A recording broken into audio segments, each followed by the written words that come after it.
평생을 지금까지 교회를 다니셨는데 7가지를 제가 소개하는 예수님 십자가 그리고 부활 사건에서 나타난 7가지를 전혀 모르고 계신 분들이 있습니다. 첫 번째는 예수님은 왜 나무에 달리셔서 죽으셨을까? 첫 번째 의문점입니다. 궁금합니다. 7가지 궁금한 것을 소개합니다. 두 번째, 예수님은 왜 요한복음 4장 23절에서 24절 하나님의 영이신데 굳이 사람의 육체의 모습으로 오셔서 죽으셨는가? 두 번째입니다. 세 번째는 예수님은 왜 공중에 올라가셔서 죽으셨는가? 십자가 위에서 운명하셨습니다. 네 번째는 예수님은 왜 무덤 땅 속에서 지하에서 그곳에서 살아나셔서 부활하셨는가? 다섯 번째는 예수님께서는 무덤에 3일 동안 계신 동안에 지옥에 가셔서 지옥에 있는 영들에게 선포를 하셨는데 왜 지옥에 다녀오셨는가? 여섯 번째는 왜 예수를 꼭 믿어야만 구원받는가? 예수 피가 아니면 구원을 받을 수 없다는 이 내용은 무엇인가?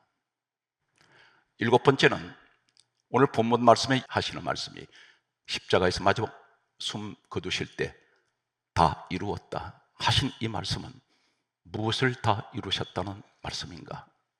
오늘 정해진 시간 속에서 요약을 해서 여러분에게 말씀을 전하겠습니다. 믿음에 확신이 없는 사람은 늘 작은 문제가 닥쳐도 근심해 버립니다. 그러나 하나님 분명히 살아계시고 우리 예수님 나를 위해서 십자가에서 죽으셨고 오늘 또 우리 하나님 우리 주님이 살아나시고 부활하셨다는 이 사실을 확신을 한다면 어떤 어려움도 걱정하지 않습니다. 분명히 말씀드렸습니다. 요한복음 14장 27절에 나의 평안을 너에게 주노라. 너희는 마음에 근심도 하지 말고 두려워하지 마라. 우리 하나님께서 책임지시겠다는 것입니다. 그래서 베드로전서 5장 7절에 너희 염려를 다 주께 맡겨라. 이는 그가 너희를 돌보심이라. 첫 번째 소개합니다. 예수님 왜 나무에 달리셨을까요? 나무에 꼭 달리셔야만 구원을 이루십니까? 다른 방법으로 죽으실 수 있습니다. 땅에서 죽으실 수 있습니다. 왜 꼭 죽으셔야 합니까? 전능하신 하나님이신데 이 사실에 관해서 이렇게 말씀을 전하겠습니다. 갈라디아 3장 13절은 예수님 십자가 사건을 이렇게 말씀하고 있습니다. 그리스도께서 우리를 위하여 저주를 받은 바 되사 율법의 저주에서 우리를 속량하셨으니, 속량은 죗값을 갚으셨다는 것입니다. 왜 하필이면 율법의 저주입니까? 율법은 구약시대인데 율법의 저주에서 우리를 속량하셨으니 기록된 바, 갈라디아 3장 13절에 기록된 바, 이 기록됐다는 것이 무엇을 말씀합니까? 구약성경에 기록되어 있다는 것입니다. 그것이 바로 무엇입니까? 율법의 저주가 어떤 것입니까? 나무에 달린 자마다 저주 아래 있는지라 하였음이라. 이렇게 갈라디아 3장 13절은 분명히 말씀합니다. 여기서 율법의 저주가 무엇입니까? 나무에 달린 자입니다. 왜 나무에 달린 자가 저주를 받았을까요? 성경 말씀은 계속해서 여러분에게 소개합니다. 창세기 2장 17절로 옮겨갑니다. 하나님께서 에덴 동산에 사람을 지으시고 최초의 사람 아담 하와에게 하신 말씀은 창세기 2장 17절에 선악을 알게 하는 나무의 열매를 먹지 말라. 먹는 날에는 반드시 죽을 것이라 하셨습니다. 이 선악과 나무를 있는 열매를 먹으면 죽음입니다. 이 나무는 죽음의 나무입니다. 성경 말씀은 이렇게 강조합니다. 창세기 3장 17절 말씀을 보게 되면 선악과 열매를 먹었은즉 저주를 받을지어다. 아담 하와에게는 이 선악과 나무 열매를 먹고 났을 때는 이 나무는 죽음의 나무, 저주의 나무입니다. 최초로 이 땅에 인류에게 죄가 들어온 순서가 있습니다. 창세기 3장 1절에 뱀이 하와에게 접근을 하게 됩니다. 최초의 죄를 가지고 들어온 자는 뱀입니다. 이 뱀을 가리켜 성경이 이렇게 강조하고 있습니다. 계시록 12장 9절은 옛뱀, 마귀라고도 하고 사단이라고 하는 온천을 꿰는 자, 마귀와 사단은 같은 존재입니다. 하와를 유혹을 했습니다. 얼떨결에 선악과를 먹게 됩니다. 여기에서 순서가 어떻게 됩니까? 뱀, 마귀라고도 하고 사단이라는 이 마귀 사단을 통해서 죄가 들어오는데 어디로 들어옵니까? 어디를 거쳐 들어옵니까? 나무를 통해서 들어옵니다. 그래서 뱀으로부터, 선악과 나무로부터 하와에게, 아담에게 이렇게 죄가 들어가기 시작합니다. 아담 하와가 먹었던 이 선악과의 열매는, 먹고 났을 때는 이 나무는 죽음의 나무, 사망의 나무, 저주의 나무가 되었습니다. 성경 말씀을 계속해서 보게 되면 이 창세기에 기록되어 있는 선악과 열매 사건은 누가 기록했습니까? 모세가 기록을 했습니다. 이 모세는 누구인가요?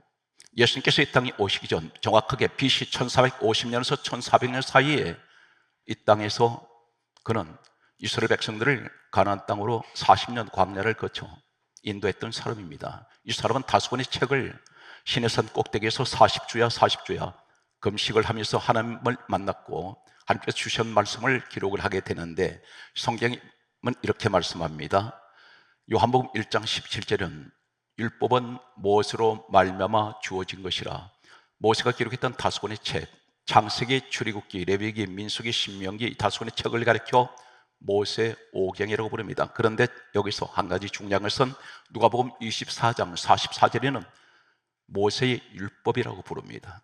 그렇다면 창세기에 최초로 하나님께서 이 땅에서 율법을, 말씀을 주신 것이 어디냐? 선악과 나무입니다. 최초로 그 나무에 율법이 주어졌습니다. 먹지 말라, 지켜라, 그 건드리지 마라.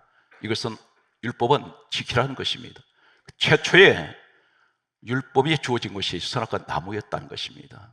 그런데 율법의 저주에서, 갈라디아 3장 13절에 율법의 저주에서 우리를 속량하셨다는 예수님 이 말씀, 그리고 나무에 달린 자마다 저주받았다, 이 말씀이 바로 최초의 나무에서 이 죄가 들어오는데, 뱀은 먹으라고 했지만 실제적으로 따서 먹이지는 않았습니다. 그런데 그것을 손을 댄 자는 하와, 아담으로부터 선악과 나무를, 열매를 따게 됩니다. 그리고 먹었습니다.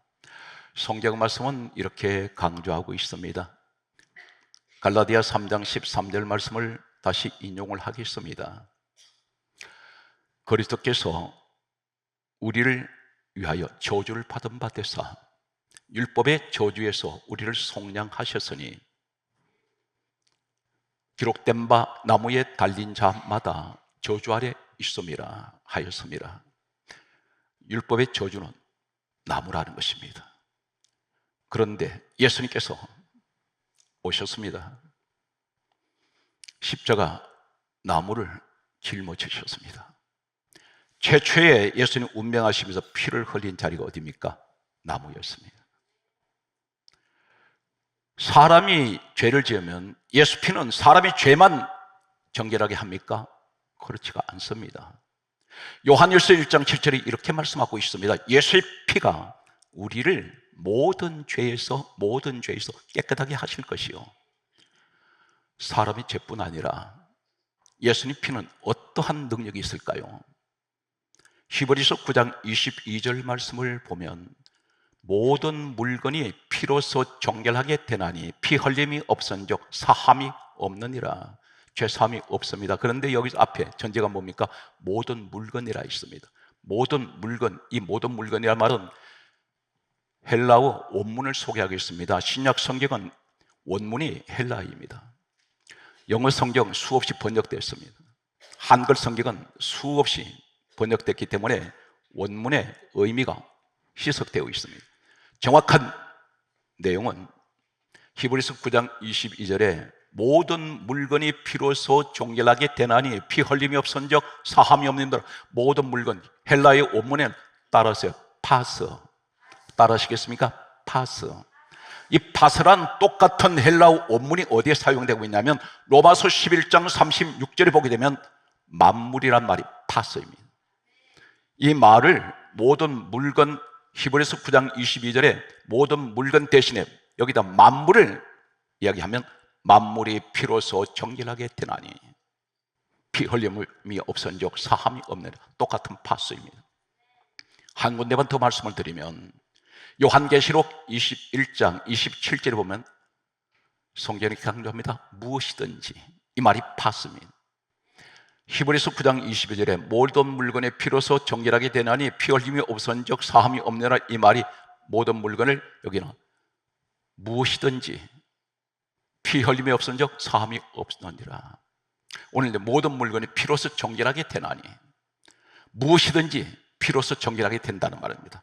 만물이 예수님 피로 다 정결하게 된다는 것입니다. 여기서 선악과 나무에 피가 흘러짐으로 이 저주의 나무가, 저주가 풀어져 버립니다. 깨끗하게 됩니다. 이것이 예수님께서 나무를 짊어지신, 십자가 나무에 달리신 첫 번째 의미가 되겠습니다. 예수님께서는 선악과 나무, 저주, 죽음, 이 나무에 예수님 피를 흘리심으로 모든 저주가 풀어져 버리고 죄가 사해져 버립니다. 만물이 깨끗하게 됩니다. 마귀는 어떻게 됩니까? 뱀이 죄를 가지고 들어왔는데 요한일서 3장 8절에 하나님의 아들이 오신 것은 마귀를 심판하러 오셨습니다. 계속되는 내용을 소개하겠습니다. 두 번째, 예수님께서 왜 사람의 모습으로 굳이 오셔서 십자가에 그 처참하게 돌아가십니까? 지식으로 남지 말고 믿음으로 내 마음에 품으시기 바랍니다. 그리고 두려움, 걱정, 근심, 염려하지 마십시오. 하나님이 다 여러분을 책임지시고, 예수님이 이 땅에 오신 목적이 뭡니까? 나 같은 죄인 살리러 오셨습니다. 바로 여러분이 그 귀하고 귀한 예수님 핏값으로 사신 분이 여러분이란 사실입니다. 두 번째, 예수님께서 육체로 오신 이유에 대해서 정확하게 성경이 이렇게 강조합니다. 히브리서 2장 14절에 말씀하시기를 혈과 육을 함께 지니심은, 혈과 육은 육체를 말씀합니다. 히브리서 2장 14절 강조합니다. 혈과 육을 함께 지니심은 따라서요 죽음을 통하여 죽음의 세력을 잡은 자 마귀를 멸하시며, 요한복음 4장 23절에 하나님은 영이십니다. 육체가 없으세요. 그런데 예수님께서 사람이 육체로 오신 이유가 무엇이냐면 죽음을 통하여 죽음의 세력을 잡은 자, 그가 누굽니까? 마귀입니다. 마귀는 죽음의 세력을 가지고 있습니다. 죽음의 세계를 지배하고 있습니다. 이 죽음의 세력을 잡은 마귀한테 그 세계로 들어가면 살아서 나올 자가 없습니다. 예수님이 죽으셔야 합니다. 육체로 오셔서 죽으셔야 그 세계로 들어갈 수가 있기 때문입니다. 죽음의 세계로, 마귀가 있는 그 세계 속으로 들어가시기 위해서는 죽음을 통하여 죽음의 세력을 잡은 자 마귀를 멸하시기 위해서 죽으셔야만 했습니다. 그래서 육체로 오셨습니다. 주님께서 육체로 오셔서 죽으셨습니다. 그리고 마귀의 세계로 들어갔습니다. 죽음의 세력을 잡은 자한테 들어가서 이기는 방법이 무엇입니까? 살아나셔야 됩니다. 우리 예수님 살아나셨습니다. 죽음을 통해서 사탄, 마귀, 죽음의 세력을 잡은 자에게서 이기셨습니다. 그것이 바로 부활입니다. 이 사실 믿습니까? 세 번째, 예수님께서 왜 나무에 달려서 공중에서 죽으셔야 됩니까? 이 사실에 관해서 성경은 뭐라고 말씀하십니까? 정확하게 성경이 이렇게 강조하고 있습니다. 에베소서 2장 2절에 공중 권세를 잡은 자가 있습니다. 공중, 하늘과 땅 사이입니다. 우리 예수님 십자가 지시고 하늘과 땅 사이 공중으로 올라가셨습니다. 거기 죽으러 올라가셨습니다. 에베소서 2장 2절에 강조합니다. 공중 권세 잡은 자, 불순종의 아들들 가운데 역사하는 영. 하나님께 불순종하는 영이 누굽니까? 사탄, 마귀입니다. 사탄, 마귀가 지배하는 것이 어딘가요? 공중입니다. 예수님 나무에 달려셔서 죽으시기 위해서 공중으로 올라가셨는데 거기 어디입니까? 마귀가 지배하는 곳이었습니다. 그 속으로 들어가십니다. 거기서 죽으셨습니다. 그리고 예수님 부활하셨습니다. 오늘 사랑하는 성도 여러분, 우리 주님이 승리하셨습니다. 이것이 세 번째입니다. 네 번째, 예수님께서 왜 무덤에 들어가셔서 그것도 땅속 지하로 들어가십니까? 마가복음 5장 3절에 보게 되면 귀신들이, 악령들이 어디 있냐면 무덤 사이에 거처하고 있습니다. 무덤은 죽은 자가 들어가는 곳입니다. 이 무덤은 누가 지배합니까? 사단 영들이 지배하고 있습니다. 마귀 영들이 지배합니다. 악령들이 지배하는데, 이때 귀신이 몇 명이었느냐면, 몇 마리였냐면, 성경 말씀은 마가복음 5장 9절에 보면 너 이름이 무엇이냐? 예수님 물으셨습니다. 그때 하는 말이 군대입니다. 이 군대란 말은 로마 군단 병력을 얘기하는, 이 헬라에 보게 되면 레기온이라는 단어를 씁니다. 로마 시대 군단 병력을 얘기할 때 레기온이란 말입니다. 몇 명을 얘기하냐면, 몇 마리를 얘기하냐면 6천 마리입니다. 한 사람 몸에 귀신령이 6천 마리가 들어갈 수 있습니다. 오늘 여기에서 무덤에 누가 있습니까? 사탄 마귀 악령들이 지배하는 이곳에 예수님이 그 무덤에 들어갔습니다. 아무도 무덤에서 살아나온 자 없습니다. 근데 우리 예수님 살아나셨습니다. 무덤을 찢어버립니다. 무덤을 헤쳐버립니다. 공중에서 원수 마귀를 지배하시고 땅에서 원수 마귀 지배하셨습니다. 한 가지 같은 사건을 소개하겠습니다. 예수님께서 이 땅에 오시기 전에 구약 성경이 기록되었습니다. 우리가 가지고 있는 27권 신약 성경은 예수님 오시고 난 이후에 부활하시고 성천하신 이후에 제자들에 의해서 기록이 됩니다. 그래서 마태복음으로 시작되는 신약 성경은 마태, 마가, 누가, 요한복음은 예수님 제자들입니다. 예수님 33세 동안의 모든 모습을 목적을 한 그들이 기록했습니다. 구약 성경은 예수님 오시기 전에 기록된 창세기부터 말라기까지 이 사건을 가리켜 예수님께서 친히 말씀하시기를 요한복음 5장 39절에 이 성경은 내게 대하여 증언하는 것이다. 전 성경은 예수 그리스도를 이야기하고 있습니다.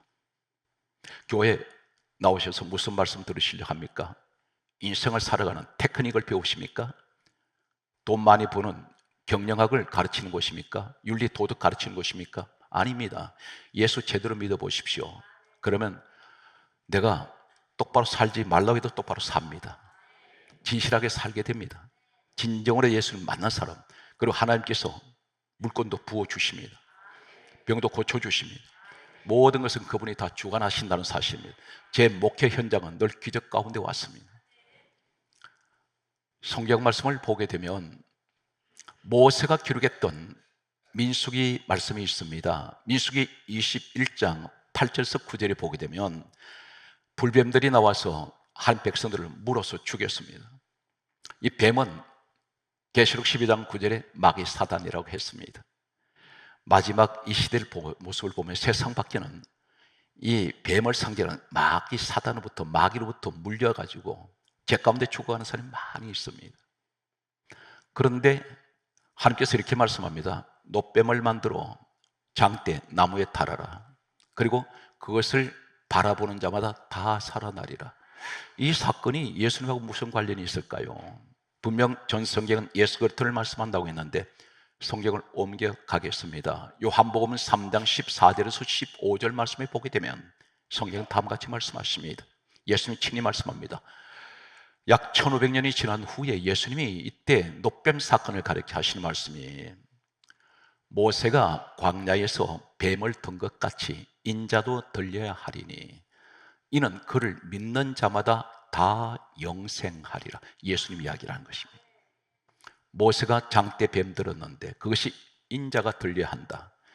실제적으로 이 땅에 오신 예수님을 말씀하고 있습니다. 그러면서 그것을 믿는 자마다 다 살아나리라.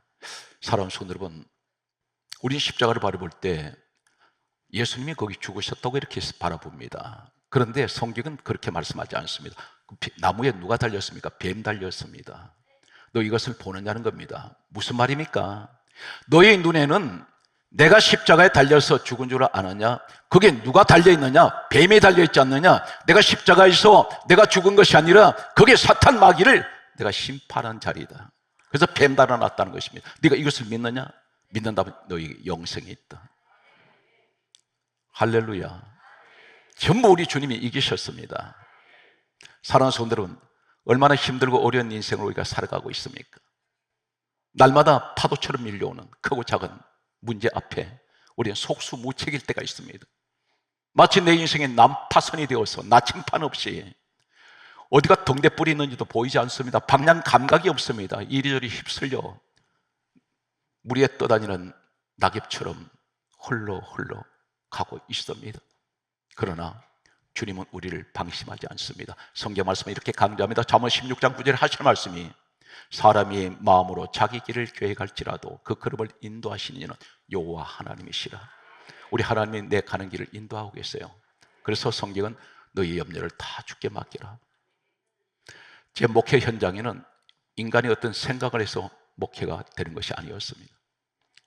여기까지 오게 된 것이 전부 그분의 뜻이었고 모두가 다 그분의 계획 속에 있었다는 사실을 이제 뒤늦게 알게 됩니다. 어느 순간에 문득 뒤를 돌아봤더니 내 흘러온 길이 내 생각대로 온 것이 아니라 전부가 주님의 계획 속에 있었다는 사실입니다. 여러분, 예수 안에서 있는 사람은 반드시 하나님이 여러분을 지키고 계시고 내가 사망의 엄침한 골짜기를 다닐지라도 해를 두려워하지 않을 것은 주께서 여러분과 함께 하시기 때문입니다. 승리하시기 바랍니다. 염려하지 마세요. 두려워하지 마십시오. 우리는 순간순간 가슴이 철렁철렁 내려앉는 이런 여러 가지 충격적인 사건, 사고 앞에 때로는 두려워합니다. 불안해합니다. 지금 이 자리에 계신 우리 여러분 가운데에는 내일 일에 대해서 염려하는 분들이 계세요. 그러나 성경 강조합니다. 주님 말씀하시기를 내일 일은 염려하지 말 것이요 너희 염려를 다 주께 맡기라. 오늘 이 시간 되시기 바랍니다. 성경 말씀을 계속해서 소개합니다. 다섯 번째, 예수님 십자가 사건에서 궁금한 것이 다섯 번째 무엇이 있습니까? 예수님께서 무덤에 사흘 동안 계실 때에 지옥에 다녀오셨습니다. 왜 거기 다녀오셨을까요? 성경 말씀은 이렇게 강조하고 있습니다. 베드로전서 3장 19절의 말씀을 보게 되면 예수님이 죽으셔서 무덤에 사흘 동안 계실 때에 성경 강조합니다.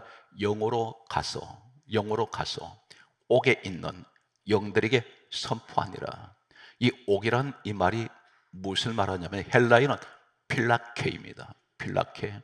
이 필라케라는 말이 어디에 똑같이 사용되냐면 요한계시록 18장 2절을 보면 더러운 영이 모이는 곳, 그것이 지옥을 말합니다. 이 지옥에 필라케라고 말씀하는 이곳에 더러운 영들이 모여 이곳에 가셔서 선포하십니다. 무엇을 선포하셨을까요? 어떤 일은 이렇게 말합니다. 예수님이 전도하러 가셨다고. 너무나 무지한 이야기입니다. 이 땅에서 예수 믿지 않으면 구원 없습니다. 사회에는 기회가 없습니다. 그렇다면 예수님께서 이 옥에 가셔서 영들에게 더러운 영들이 있는 곳에 가서 선포하신 말씀이 무슨 말씀입니까? 예수님께서 지옥에 들어가셨다 나오시는 것은 지옥을 정복하셨고 심판하시고 지옥의 권세를 이기셨다는 것입니다. 그래서 성경이 이렇게 강조하고 있습니다. 요한계시록 1장 18절의 말씀을 보게 되면 우리 예수님께서 사망과 음부의 열쇠를 가지고 계신다 있습니다. 이 사망과 음부의 열쇠가 지옥 열쇠입니다. 우리 주님이 그것을 갖고 계신다는 것입니다. 천국의 주인 되신 예수님, 지옥의 권세도 가지고 계십니다. 오늘 여기에서 대단히 중요한 말씀은 여섯 번째는 무엇을 말씀합니까? 예수님께서 하시는 말씀 가운데 우리가 이 땅의 수많은 종교 가운데 왜 반드시 예수를 믿어야 합니까? 이단들도 성경을 똑같이 쓰고 있습니다. 우리가 가지고 있는 성경 그대로 씁니다. 그런데 그들은 왜 이단입니까? 그들을 구원해주는 예수가 아닙니다. 똑같은 성경을 쓰는데도 그들은 전혀 다른 인간을 구세주로 만들어 놓고 인간을 하나님 식격화시키고 있습니다. 이것이 이단입니다. 그런데 꼭 예수를 믿어야만 구원을 받고 예수를 믿어야만 천국 가고 예수 피가 아니면 죄사함이 받지 못합니까? 이 질문 앞에 성경이 뭐라고 말씀합니까? 예수님께서 이렇게 말씀합니다. 요한복음 14장 6절에 하신 말씀이 내가 곧 길이요 진리요 생명이니 크게 따라하세요. 나로 말미암지 않고는 아버지께로 올 자가 없느니라. 하나님께 못 갑니다. 천국 못 갑니다. 예수가 아니면 천국이 없습니다. 그래서 예수님이 길이라는 것입니다. 그 길이 어떤 것을 말씀하고 있습니까? 내가 곧 길이요 진리요 생명이니 나로 말미암지 않고는 아버지께로 올 자가 없다. 사도행전 4장 12절에 뭐라 말씀합니까? 다른 이로서는 구원을 받을 수 없나니 천하 사람 중에 구원 얻을 만한 이름은 예수 외에는 주신 일이 없습니다. 이것이 성경입니다. 모든 종교가 다 구원 이야기합니다. 그러나 어떤 신도 죽어서 부활한 신은 없습니다. 그리고 몇천 년 전에 이 땅에 오실 신에 대해서 예언한 신이 없습니다. 오직 우리 예수님밖에 안 계십니다. 성경 말씀은 이렇게 강조합니다. 예수님 왜 죽으셨습니까? 고린도 후서 5장 14절에서 15절에 말씀하시기를 우리 죄를 대신하여 죽으셨습니다. 그분이 어떤 분이신가요? 고린도후서 5장 21절에 우리 예수님은 죄를 알지도 못하시는 분입니다. 이 땅의 모든 죄인들은, 만물은 다 오염이 되어버렸습니다. 다 부정합니다. 그런데 우리 예수님만 죄를 알지 못하시는 분이세요. 죄가 무엇인지 모르신다는 것입니다. 그래서 그분의 피가 가장 깨끗하고 성결하고, 그리고 그분의 피만 죄 없는 피입니다. 의인은 없나니 한 명도 없습니다. 누가 누구를 탓합니까? 우리 예수님 피가 아니면 우린 모든 죄에서 정결해질 수가 없습니다. 그래서 요한일서 1장 7절에 예수의 피가 우리를 모든 죄에서 깨끗하게 하실 것이요. 여러분, 모든 죄에서 깨끗하심을 받았습니까? 오늘 이 고백이 있으시기 바랍니다. 말씀을 정리하겠습니다. 마지막 7번째는 예수님께서 십자가에 요한복음 19장 30절에 마지막 숨을 거두실 때 하신 말씀이 내가 다 이루었다. 이 땅에 오신 모든 목적을 이루셨다는 것입니다. 그것이 두 가지입니다. 마태복음 1장 21절에 자기 백성을 죄에서 구원하시고, 요한일서 3장 8절 말씀에는 마귀를 심판하셨습니다. 이것이 바로 에덴 동산에 죄를 짓게 만들었던 마귀는 심판하시고, 저주의 나무, 죽음의 나무에 피를 흘리심으로 정결하게 하시고 저주를 풀어버리시고, 죄를 지었던 하나님 백성은 구원하셨습니다. 이것이 바로 하나님의 구원과 심판입니다. 주님께서 말씀합니다. 너희가 나를 택한 것이 아니요 내가 너희를 택하시 세웠나니 너는 내 것이라. 오늘 사랑하는 성도 여러분, 힘내십시오. 주님의 부활은 곧 우리의 부활입니다. 오늘 하나님 보장하시는 이 길을 걸어가시는 천국의 사람들에게 하나님 축복이 늘 함께 하시기를 주의 손으로 축원합니다.